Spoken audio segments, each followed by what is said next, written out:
السلام عليكم ورحمة الله وبركاته. الحمد لله رب العالمين. الصلاة والسلام على رسوله الأمين وعلى آله وصحبه أجمعين أما بعد. പ്രിയപ്പെട്ട സഹോദരന്മാരെ, സഹോദരികൾ, നമ്മളുടെ ജീവിതത്തിൽ ഒട്ടേറെ സന്ദർഭങ്ങൾ നമ്മൾ അഭിമുഖീകരിക്കേണ്ടി വരാറുണ്ട്. ആ സന്ദർഭങ്ങളിലൊക്കെ നമ്മളുടെ ജീവിതത്തിൽ അതിനനുയോജ്യമായ ചില പ്രതികരണങ്ങളും ഉണ്ടാകാറുണ്ട്. അത്തരം 1-2 സന്ദർഭങ്ങൾ ഞാൻ നിങ്ങളുടെ ശ്രദ്ധയിൽപ്പെടുത്തുകയാണ്.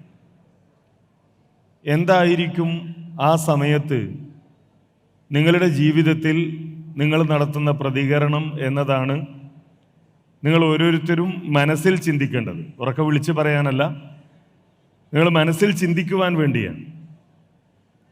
നിങ്ങളുടെ അടുത്ത കൂട്ടുകാരൻ ഏറെ പ്രതീക്ഷയോടുകൂടി ഒരു മത്സരത്തിൽ പങ്കെടുക്കാൻ പോവുകയാണ്, ദേശീയ തലത്തിൽ അല്ലെങ്കിൽ അന്തർദേശീയ തലത്തിൽ.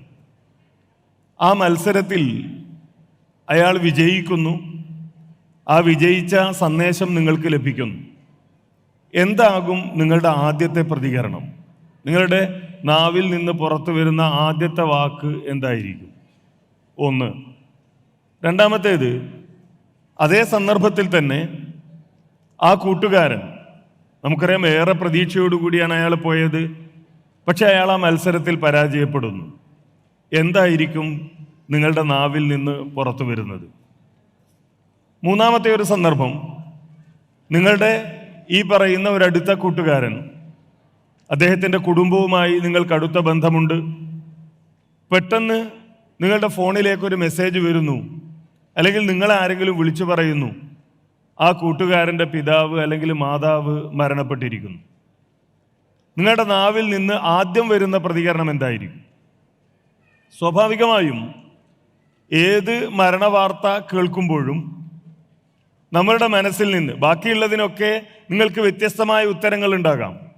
എന്നാൽ ഒരു മരണവാർത്ത നിങ്ങളുടെ ചെവിയിലേക്ക് എത്തിയാൽ നിങ്ങൾ ആദ്യം നടത്തുന്ന പ്രതികരണം ഇന്നാ ലില്ലാഹി വ ഇന്നാ ഇലൈഹി റാജിഊൻ എന്നതാകും. ഏത് വിശ്വാസിയും അതാണ് പറയാറുള്ളത്. എന്താണ് ഈ ഇന്നാ ലില്ലാഹി വ ഇന്നാ ഇലൈഹി റാജിഊൻ എന്ന് പറയുന്നതിൻ്റെ പ്രത്യേകത? ഞാൻ നിങ്ങളെ വിശുദ്ധ ഖുർആനിലെ സൂറത്തുൽ ബഖറയിലെ 155, 156 ആയത്തുകളിലേക്ക് ക്ഷണിക്കുകയാണ്. വലനബ്ലുവന്നകും ബിശൈഇൻ മിനൽ ഖൗഫി വൽ ജൂഇ വനഖസിൻ മിനൽ അംവാലി വൽ അൻഫുസി വസ്സമറാത്ത് വബശ്ശിരിസ് സ്വാബിരീൻ അല്ലദീന ഇദാ അസ്വാബത്തുഹും മുസീബത്തുൻ ഖാലു ഇന്നാ ലില്ലാഹി വ ഇന്നാ ഇലൈഹി റാജിഊൻ. വലനബ്ലുവന്നകും, തീർച്ചയായും നാം നിങ്ങളെ പരീക്ഷിക്കുക തന്നെ ചെയ്യും. ബിശൈഇൻ മിനൽ ഖൗഫി, ഭയം കൊണ്ട് നിങ്ങളെ നാം പരീക്ഷിക്കും. വൽ ജൂഇ, വിശപ്പ് കൊണ്ട് നാം നിങ്ങളെ പരീക്ഷിക്കും. വനഖസിൻ മിനൽ അംവാലി, സാമ്പത്തികമായ ചുരുക്കം കൊണ്ട് നിങ്ങളെ നാം പരീക്ഷിക്കും. വൽ അൻഫുസ്, അതേപോലെ തന്നെ ശാരീരികമായ ജീവനഷ്ടം കൊണ്ട് നാം നിങ്ങളെ പരീക്ഷിക്കും. വസ്സമറാത്ത്, വിഭവനഷ്ടം കൊണ്ട് നാം നിങ്ങളെ പരീക്ഷിക്കും. വബശ്ശിരിസ് സ്വാബിരീൻ, ക്ഷമ കൈക്കൊള്ളുന്നവർക്കാണ് സന്തോഷ വാർത്ത. അല്ലദീന ഇദാ അസ്വാബത്തുഹും മുസീബത്തുൻ, ആരാണ് ഈ ക്ഷമ കൈക്കൊള്ളുന്നവർ എന്ന് പറഞ്ഞാൽ അവർക്ക് ജീവിതത്തിൽ ഇത്തരം പരീക്ഷണങ്ങൾ ഉണ്ടായാൽ ഖാലു, അവർ പറയും ഇന്നാ ലില്ലാഹി വ ഇന്നാ ഇലൈഹി റാജിഊൻ. അവർ ഇന്നാ ലില്ലാഹി വ ഇന്നാ ഇലൈഹി റാജിഊൻ എന്ന് പറയും എന്നാണ് വിശുദ്ധ ഖുർആൻ പറഞ്ഞ ഈ മേഖലകളുണ്ടല്ലോ. ഖൗഫ്, ജൂഅ്, പട്ടിണി, വിശപ്പ്, ഭയം, ധനനഷ്ടം, വിഭവനഷ്ടം, അതേപോലെ ആൾനഷ്ടം, ജീവനഷ്ടം തുടങ്ങിയ മേഖലകൾ. നമ്മളുടെ ജീവിതത്തിൽ ഒരുപാട് നഷ്ടങ്ങളെക്കുറിച്ച് നമ്മൾ കേൾക്കാറുണ്ട്, നമുക്ക് അനുഭവമുണ്ട്. ഈ മേഖലകളിൽ നിന്ന് മാറി നിൽക്കുന്ന ഒരു നഷ്ടത്തെക്കുറിച്ച് നിങ്ങൾക്ക് പറയാൻ കഴിയും? മനുഷ്യൻ്റെ ജീവിതത്തിൽ അവന് നഷ്ടമുണ്ടാകുന്ന, അവൻ്റെ ജീവിതത്തെ സ്വാധീനിക്കുന്ന തരത്തിൽ അവന് നഷ്ടവും പ്രയാസവും ഉണ്ടാകുന്ന മേഖലകൾ ഒന്നടങ്കം അല്ലാഹു സുബ്ഹാനഹു വ തആല ഇവിടെ എണ്ണി പറയാൻ. എന്നിട്ട് പറയുന്നു ഇങ്ങനെയുള്ള ഈ മേഖലകളിലൊക്കെയുള്ള പ്രയാസങ്ങൾ അവർക്കുണ്ടാകും. ഇങ്ങനെയൊക്കെ പരീക്ഷണങ്ങൾ ഉണ്ടാകും. ആ പരീക്ഷണങ്ങൾ ഉണ്ടാകുമ്പോൾ ഇന്നാ ലില്ലാഹി വ ഇന്നാ ഇലൈഹി റാജിഊൻ എന്ന് പറയുന്നവർ അവരാണ് വിജയിച്ചവർ, അവർക്കാണ് വിജയം എന്നാണ് അല്ലാഹു സുബ്ഹാനഹു വ തആല ഇവിടെ വിശദീകരിക്കുന്നത്. അവർക്കാണ് സന്തോഷ വാർത്ത. നമ്മളൊരു കഥ പറയാറുണ്ടല്ലോ, വാട്സപ്പ് കാലത്താണ് നമ്മൾ ജീവിക്കുന്നത്. ഒരാൾ അയാളുടെ സുഹൃത്തിനൊരു മെസ്സേജ് ഇട്ടു എന്നാണ്, എടാ ഒരു നല്ല അടിപൊളി ഇന്നാ ലില്ലാഹി വ ഇന്നാ ഇലൈഹി റാജിഊന്റെ സ്റ്റിക്കർ അയച്ചു തരുമോ, എൻ്റെ അടുത്ത ഒരാൾ മരണപ്പെട്ടിട്ടുണ്ട് എന്നാണ്. സ്റ്റിക്കറിൽ ഒതുങ്ങുന്നതാണ് നമ്മളുടെ ജീവിതം എന്ന് പറയുന്നത്. അപ്പോൾ അടുത്ത ആളാകുമ്പോൾ ഒരു സാധാ ഇന്നാലില്ല പോരാ, ഒരു നല്ല കളർഫുള്ളായ ഇന്നാലില്ല വേണം എന്ന തലത്തിലാണ്. അതിനപ്പുറത്ത് ഇന്നാലില്ല എന്ന് പറയുന്നത് നമ്മളുടെ ജീവിതത്തിൽ നമ്മൾ അഭിമുഖീകരിക്കുന്ന ഏത് പ്രതിസന്ധിയായാലും ഏത് പ്രയാസങ്ങളായാലും അവിടെ തളർന്നു പോകാതെ തകർന്നു പോകാതെ പിടിച്ചു നിൽക്കാൻ നമ്മെ സഹായിക്കുന്ന ഒരു ആദർശമാണത്. അതൊരു സ്റ്റിക്കറല്ല, ഒരു വാക്കല്ല. ഇപ്പൊ നമുക്കറിയാം, നമ്മൾ ഇവിടെ വന്നല്ലോ, ഇവിടുന്ന് നമ്മൾ ഏതെങ്കിലും ഒരു ഇടവേളക്ക് പുറത്തിറങ്ങി ഭക്ഷണം കഴിക്കാൻ ഇറങ്ങി, നമ്മളുടെ അടുത്തുള്ള ആൾ ഫോൺ ചെയ്തു, അയാൾക്കൊരു ഫോൺ വന്നു, അയാൾ പറയാണ് പെട്ടെന്ന് ഇന്നാ ലില്ലാഹി വ ഇന്നാ ഇലൈഹി റാജിഊൻ എന്ന് പറഞ്ഞ് അയാൾ ഫോൺ വെച്ചാൽ നമ്മൾ എന്താ ചോദിക്കുക? ആരാ മരിച്ചെന്ന് ചോദിക്കും. കാരണം ഇവൻ ഫോണിൽ ഇന്നാലില്ല പറഞ്ഞിട്ടുണ്ടെങ്കിൽ അപ്പുറത്താരോ മരിച്ചിട്ടുണ്ട് എന്ന് നമ്മൾ മനസ്സിലാക്കാൻ. അതിനപ്പുറത്ത് നമ്മളുടെ ജീവിതത്തെ സ്വാധീനിക്കുകയും ആശ്വസിപ്പിക്കുകയും നിയന്ത്രിക്കുകയും പതറാതെ ഉറപ്പിച്ചു നിർത്തുകയും ചെയ്യുന്ന ഒരാദർശമാണിത് എന്ന് നമ്മൾ മനസ്സിലാക്കണം. ഇത് ആർക്കേ പറയാൻ കഴിയൂ? ലാ ഇലാഹ ഇല്ലല്ലാ എന്ത് എന്ന് മനസ്സിലാക്കിയ ആൾക്കേ ഇത് പറയാൻ കഴിയൂ. ഹിജ്റയുടെ ചരിത്രം നിങ്ങൾക്കറിയാലോ. നബി സല്ലല്ലാഹു അലൈഹി വസല്ലം ഹിജ്റ പോവാൻ. ഹിജ്റ പോകുമ്പോൾ ശത്രുക്കളിൽ നിന്ന് അഭയം തേടാൻ ഒരു ഗുഹയിൽ ഒളിക്കുന്നു അബൂബക്കർ റളിയല്ലാഹു അൻഹു നബി സല്ലല്ലാഹു അലൈഹി വസല്ലം. ആ സന്ദർഭത്തെക്കുറിച്ച് വിശുദ്ധ ഖുർആൻ വിശദീകരിക്കുന്നുണ്ടല്ലോ. ഇത് ഹുമാ ഫിൽ ഗാർ, രണ്ടാളുകൾ അവർ ഗുഹയിലായിരുന്ന സന്ദർഭം. അവിടെ നബി സല്ലല്ലാഹു അലൈഹി വസല്ലം അബൂബക്കർ സിദ്ദീഖ് റളിയല്ലാഹു അൻഹുവിനോട് പറയുന്ന ഒരു വാചകമുണ്ട്, ലാ തഹസൻ ഇന്നല്ലാഹ മഅന, ലാ തഹസൻ ഇന്നല്ലാഹ മഅന. അബൂബക്കർ സങ്കടപ്പെടണ്ട, ഇന്നല്ലാഹ മഅന, അല്ലാഹ് ഉണ്ടല്ലോ നമ്മളുടെ കൂടെ. നോക്കൂ, അതിനേക്കാൾ വലിയ എന്ത് ആശ്വാസമാണ് ഒരു വിശ്വാസിക്ക് ലഭിക്കാനുള്ളത്? ഏത് പ്രതിസന്ധിയായാലും ഏത് പ്രയാസത്തിന്റെ സന്ദർഭമായാലും എനിക്ക് അള്ളാഹു ഉണ്ട് എൻ്റെ കൂടെ, എൻ്റെ കൂടെ റബ്ബുണ്ട് എന്ന തിരിച്ചറിവ് ഇത് ആർക്കേ ഉണ്ടാവുകയുള്ളൂ? ലാ ഇലാഹ ഇല്ലല്ലാഹ് മനസ്സിലാക്കി അള്ളാഹുവിൽ മാത്രം പ്രതീക്ഷയർപ്പിക്കുന്ന, അള്ളാഹുവിനോട് മാത്രം പ്രാർത്ഥിക്കുന്ന ഒരാൾക്കേ അത് നേടാൻ കഴിയൂ. എന്നാൽ അതിൽ നിന്ന് വ്യത്യസ്തമായി നമ്മുടെ സമൂഹത്തിൽ ആരിലൊക്കെയാണ് പ്രതീക്ഷ അർപ്പിക്കുന്നത്? നിങ്ങളോട് ഞാനത് കൂടുതൽ വിശദീകരിക്കേണ്ടതില്ല. ഈ ലോകം നിയന്ത്രിക്കുന്നത് നമ്മളെപ്പോലെ കേരളത്തിൽ ജനിച്ച്, കേരളത്തിലെ കോഴിക്കോട് ജില്ലയിൽ ജനിച്ച് അവിടെ മടവൂർ എന്ന് പറയുന്ന സ്ഥലത്ത് ജീവിച്ച അബൂബക്കർ മുസ്ലിയാർ എന്ന് പറയുന്ന ഒരു മനുഷ്യനാണ് ഈ ലോകത്തെ നിയന്ത്രിക്കുന്നത് എന്ന് പറയുന്നത് സാധാരണക്കാരായ ഏതെങ്കിലും മാനസിക രോഗികളല്ല, മറിച്ച് വലിയ സ്ഥാപനങ്ങളിൽ നിന്ന് ബിരുദവും ബിരുദാനന്തര ബിരുദവും ഒക്കെ നേടി പുറത്തിറങ്ങി പതിറ്റാണ്ടുകളോളം കേരളത്തിലെ മതപ്രഭാഷണ വേദികളിൽ ആ വലിയ ആളുകളായി നിന്ന വലിയ പണ്ഡിതന്മാരാണ് എന്ന് പറഞ്ഞു നടക്കുന്ന ആളുകളാണ് പറയുന്നത് ഈ ലോകത്തെ നിയന്ത്രിക്കുന്നത് ചിറ്റടി മീത്തൽ അബൂബക്കർ മുസ്ലിയാർ എന്ന CM മടവൂരാണ് എന്ന്. ഇത് വിശ്വസിക്കുന്ന ഒരാൾക്ക് ഇന്നല്ലാഹ മഅന എന്ന് സത്യസന്ധമായി പറയാൻ കഴിയുമോ? നിങ്ങൾ ആലോചിച്ച് നോക്കൂ. നിങ്ങൾ കാണുന്നില്ലേ റോഡരികിൽ ആളുകൾ ജാറങ്ങളിലേക്ക് പോകുന്നത്? എത്രയെത്ര ഖബറുകൾ കെട്ടിയുയർത്തപ്പെട്ടിരിക്കുന്നു നമ്മുടെ നാട്ടിൽ.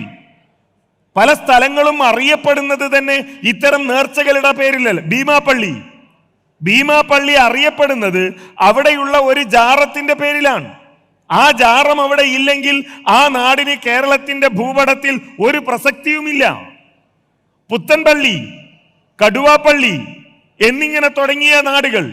ഇനി അതിനപ്പുറത്ത് കേരളത്തിന് പുറത്തേക്ക് പോയാൽ ഏർവാടിയും മുത്തുപ്പേട്ടയും നാഗൂരും അജ്മീറും, ഇതൊക്കെ നമ്മളുടെ ഭൂപടങ്ങളിൽ ഇടം പിടിക്കുന്നത് അവിടെ കെട്ടിയുയർത്തിയ ഖബറുകളുടെ പേരിലാണ്. എന്തിനാണ് അവിടുത്തെ ആളുകൾ പോകുന്നത്? ജീവിതത്തിൽ അനുഭവിക്കുന്ന ദുരിതങ്ങളിൽ നിന്ന്, ജീവിതത്തിൽ അനുഭവിക്കേണ്ടി വരുന്ന പ്രയാസങ്ങളിൽ നിന്ന് രക്ഷപ്പെടാനും ആശ്വാസം ലഭിക്കാനും ആളുകൾ അവിടേക്ക് പോകുന്നു. അഥവാ അള്ളാഹുവിൽ നിന്ന് അകന്നു പോവുകയാണ്. അള്ളാഹുവിൽ നിന്ന് അകന്നു പോവുകയാണ് ആളുകൾ. അള്ളാഹുവിൽ നിന്ന് മാറിപ്പോവുകയാണ് ആളുകൾ. എങ്ങനെയാണ് ഈ പറയുന്ന ആളുകൾക്ക് ലാ തഹസൻ ഇന്നല്ലാഹു മഅന എന്ന് പറയാൻ കഴിയുക? അപ്പൊ ജീവിതത്തിൽ അഭിമുഖീകരിക്കേണ്ടി വരുന്ന ഏത് പ്രതിസന്ധിയെയും, അത് നിങ്ങളിപ്പോൾ നിങ്ങളുടെ പ്രായത്തിൽ അഭിമുഖീകരിക്കുന്ന പ്രതിസന്ധികളായാലും, ഇനി ഇവിടെ നിന്ന് മാറി നിങ്ങളുടെ ജീവിതം മുന്നോട്ട് പോകുമ്പോൾ, നിങ്ങൾ ഒരു ജോലിയിലേക്ക് പ്രവേശിക്കുമ്പോൾ, ഇനി അതല്ലെങ്കിൽ കുടുംബജീവിതത്തിലേക്ക് പ്രവേശിക്കുമ്പോൾ, മക്കളായി അതേപോലെ പേരക്കുട്ടികളായി ജീവിതത്തിന്റെ വിവിധ തുറകളിലേക്ക് നിങ്ങൾ നടന്നു പോകുമ്പോൾ അനുഭവിക്കേണ്ടി വരുന്ന ഒരുപാട് പ്രയാസങ്ങളുണ്ട്. എല്ലാം നമുക്ക് വിശുദ്ധ ഖുർആൻ പറഞ്ഞ ഈ ഒരു മേഖലകളുമായി ബന്ധപ്പെടുത്തി പറയാൻ കഴിയും. അങ്ങനെയുള്ള ഏത് മേഖലകളിൽ നിങ്ങൾക്ക് പ്രയാസങ്ങൾ ഉണ്ടാകുമ്പോഴും ഇന്നാ ലില്ലാഹി വ ഇന്നാ ഇലൈഹി റാജിഊൻ, ഞാൻ അള്ളാഹുള്ളവനാണ്, ഞാൻ അള്ളാഹുവിനുള്ളവനാണ്, വ ഇന്നാ ഇലൈഹി റാജിഊൻ, അള്ളാഹുവിലേക്ക് തിരിച്ചു ചെല്ലേണ്ടവനാണ് ഞാൻ, അള്ളാഹുവിലേക്ക് തിരിച്ചു ചെല്ലേണ്ടവനാണ് ഞാൻ എന്ന് പറയാനുള്ള ആ ഒരു ആർജവം, അത് ചൊല്ലാനല്ല, മറിച്ച് മനസ്സിന്റെ ആഴത്തിൽ നിന്ന് ഇല്ല, എന്നെ ഇതൊന്നും ബാധിക്കുന്നേ ഇല്ല, ഇതൊക്കെ റബ്ബ് സുബ്ഹാനഹു വ തആല നിശ്ചയിച്ച ഖുൽ പറയുക, ലൻ യുസീബനാ ഇല്ലാ മാ കതബല്ലാഹു ലനാ ഹുവ മൗലാനാ. നോക്കൂ, അല്ലാഹ് പറയാണ് നമ്മളോട് പറയാൻ, പ്രതിസന്ധികളിൽ അഭിമുഖീകരിക്കുന്നവരോട്, പ്രയാസങ്ങൾ അഭിമുഖീകരിക്കുന്നവരോട്, കഷ്ടപ്പാടുകളിലൂടെ കടന്നു പോകേണ്ടി വരുന്നവരോട് പ്രഖ്യാപിക്കാൻ വേണ്ടി അള്ളാഹു പറയാണ്, ലൻ യുസീബനാ ഇല്ലാ മാ കതബല്ലാഹു ലനാ. അള്ളാഹു സുബ്ഹാനഹു വ തആല എന്താണോ നിശ്ചയിച്ചത്, എന്താണോ റബ്ബ് തീരുമാനിച്ചത്, അതല്ലാതെ ഒന്നും തന്നെ എന്നെ ബാധിക്കുകയില്ല. ഹുവ മൗലാന, അവനാണ് എന്റെ രക്ഷാധികാരി, അവനാണ് എന്റെ രക്ഷാധികാരി. ഇത് പറയാനുള്ള തന്റെ ഇടം വിശ്വാസപരമായി നേടിയെടുക്കണമെങ്കിൽ ഈ പറഞ്ഞ എല്ലാ ശൈഖുമാരിൽ നിന്നും, എല്ലാ ബീവിമാരിൽ നിന്നും, എല്ലാ തങ്ങന്മാരിൽ നിന്നും, എല്ലാ ശുഹദാക്കളിൽ നിന്നും പ്രതീക്ഷകൾ വലിച്ചെടുത്ത് സർവലോക രക്ഷിതാവിൽ മാത്രം പ്രതീക്ഷ അർപ്പിക്കുന്ന ആളുകളായി മാറാൻ നമുക്ക് കഴിയണം. നബി സല്ലല്ലാഹു അലൈഹി വസല്ലമ പഠിപ്പിക്കാറുള്ള ഒരു പ്രാർത്ഥന ഹദീസ് ഗ്രന്ഥങ്ങളിൽ നമുക്ക് കാണാൻ കഴിയും. വ്യത്യസ്ത രൂപത്തിൽ നബി സല്ലല്ലാഹു അലൈഹി വസല്ലം ദുആഉൽ കർബ്, പ്രയാസങ്ങളുടെ സന്ദർഭങ്ങളിൽ നടത്തേണ്ട പ്രാർത്ഥനയാണ്. പ്രയാസങ്ങളുടെ സന്ദർഭങ്ങളിൽ നടത്തേണ്ട പ്രാർത്ഥന എന്നൊക്കെ പറയുമ്പോൾ നമ്മുടെ മനസ്സിലുണ്ടാകുക എന്തോ നെഞ്ചത്തടിച്ച് നിലവിളിക്കുന്ന ഒരു പ്രാർത്ഥനയാണ് എന്നാണ്. നിലവിളിച്ച് ആകെ പ്രയാസപ്പെട്ട് പടച്ചവനെ എന്നൊക്കെ പറഞ്ഞ് കരയുന്ന ഒരു പ്രാർത്ഥനയാണ് അള്ളാഹുവിന്റെ റസൂല് പഠിപ്പിച്ചിട്ടുണ്ടാവുക എന്ന് നമ്മൾ വിചാരിക്കും. പക്ഷെ അല്ല, നബി സല്ലല്ലാഹു അലൈഹി വസല്ലമ പഠിപ്പിക്കുന്ന പ്രാർത്ഥന നോക്കൂ നിങ്ങൾ. ലാ ഇലാഹ ഇല്ലല്ലാഹ്, ലാ ഇലാഹ ഇല്ലല്ലാഹ്, ആരാധനക്കർഹനായി അല്ലാഹു അല്ലാതെ മറ്റാരുമില്ല. അൽ അലീം അൽ ഹലീം, യുക്തിജ്ഞനായ, യുക്തിയോടുകൂടി പെരുമാറുന്ന, വിവേകത്തോടുകൂടി കാര്യങ്ങൾ തീരുമാനിക്കുന്ന, അതേപോലെ തന്നെ മഹാനായ അല്ലാഹു അല്ലാതെ ആരാധനക്കർഹനായി മറ്റാരുമില്ല. ലാ ഇലാഹ ഇല്ലല്ലാഹ്, ലാ ഇലാഹ ഇല്ലല്ലാഹ്, അല്ലാഹു അല്ലാതെ ആരാധനക്കർഹനായി മറ്റാരുമില്ല. റബ്ബുസ് സമാവാതി വൽ അർദ്, ആകാശഭൂമികളുടെ രക്ഷിതാവായ റബ്ബല്ലാതെ മറ്റാരും തന്നെ ഇല്ല. റബ്ബുൽ അർശിൽ അലീം, മഹത്തായ അർശിന്റെ രക്ഷിതാവായ അല്ലാഹു അല്ലാതെ വേറെ ആരും ഇല്ല എന്നാണ്. നോക്കൂ, ഇതില് നമ്മളുടെ പ്രയാസത്തെ പറ്റി പറയുന്നുണ്ടോ? നമ്മളുടെ വേദനയെ പറ്റി പറയുന്നുണ്ടോ? നമ്മളുടെ ദുരിതത്തെ പറ്റി പറയുന്നുണ്ടോ? ഇല്ല. പക്ഷേ ദുആഉൽ കർബ് എന്നാണ് ഇത് അറിയപ്പെടുന്നത്.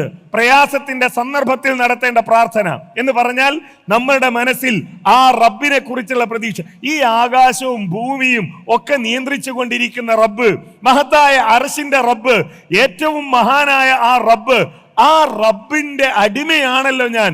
അവനിലല്ലാതെ മറ്റാരിലാണ് എനിക്ക് അഭയം തേടാനുള്ളത്?